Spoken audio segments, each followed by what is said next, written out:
तो चलिए दोस्तों, ऊंचाई और दूरी का बहुत ही इंपॉर्टेंट क्वेश्चन आपका इंतजार कर रहा है। ये यूपी बोर्ड परीक्षा में बहुत बार पूछा गया है। क्लास 10 कक्षा 10 के विद्यार्थियों के लिए बहुत ही उपयोगी क्वेश्चन है, बहुत ही इंपॉर्टेंट क्वेश्चन है। तो चलिए इसको सॉल्व करते हैं। लिखा हुआ है, एक कार किसी 45 मीटर ऊंचे भवन से दूरी पर स्थित है। यानी क्या है, कोई कार है। तो चलो मैं कार को बना लेता हूँ। एकदम सटीक तो नहीं बनेगी, लेकिन I will try to my best. ये कोई कार है, इसके पास हेल्डी मतलब ये सब बैठा हुआ है, मतलब बना दिया हमने। एक कोई कार है, ये कार किसी 45 मीटर ऊंचे कोई भवन है। तो भवन, ये 45 मीटर ऊंचा कोई भवन है, ये 45 मीटर ऊंचा है ना।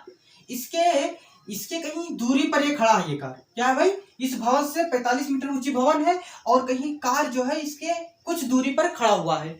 अब आपको क्या बताना है, कार का अवनमन कोण 30 डिग्री है। यानी जो कार का जो यहाँ से कोण बन रहा है वो कितना है भाई साहब, 30 डिग्री बन रहा है कार का अवनमन कोण। यहाँ पर कार खड़ी है तो इसका यहाँ से अवनमन कोण जो बन रहा है वो 30 डिग्री बन रहा है।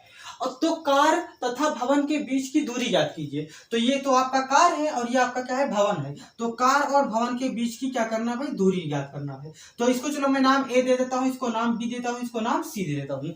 अगर क्वेश्चन नहीं समझ में आया तो एक बार मैं दोबारा बताता हूँ। एक कार किसी 45 मीटर ऊंचे भवन से दूरी पर स्थित है। यानी कोई 45 मीटर ऊंचा भवन है, ये आपका भवन है। क्या है भाई, भवन है। तो ये भवन है जो कि 45 मीटर क्या है भाई, ऊंचा है। ये 45 मीटर क्या है, ऊंचा है। और कोई कार इससे क्या है, कुछ दूरी पर खड़ी हुई है। तो कार का जो अवनमन कोण है वो क्या है भाई, 30 डिग्री है। तो बिल्डिंग यानी भवन तथा कार के बीच की दूरी आपको बताना है। यानी ए बी का जो लेंथ है, डिस्टेंस, वो आपको फाइंड करना है। तो देखना, ये लंब होता है, जो लंबा मतलब खड़ा खड़ा होता है, जो लेटर रहता है वो आधार होता है। तो लंब और आधार किस में आते हैं, tan में आएंगे। तो tan थीटा बराबर होता है लंब बटे आधार होता है। अब देखिएगा, थीटा यहाँ पर कितना है, 30 डिग्री। तो tan 30 डिग्री बराबर होता है लंब कितना है भाई, 45 मीटर है ना, अपान आधार तो कितना है भाई, ए बी है आपका आधार। तो आधार ए बी हो गया। tan 30 का मान कितना होता है, तो tan 30 का मान आप लोग बहुत बखूबी से जानते हैं। tan 30 का मान होता है 1/√3 होता है। और ये हो गया आपका बराबर 45/AB।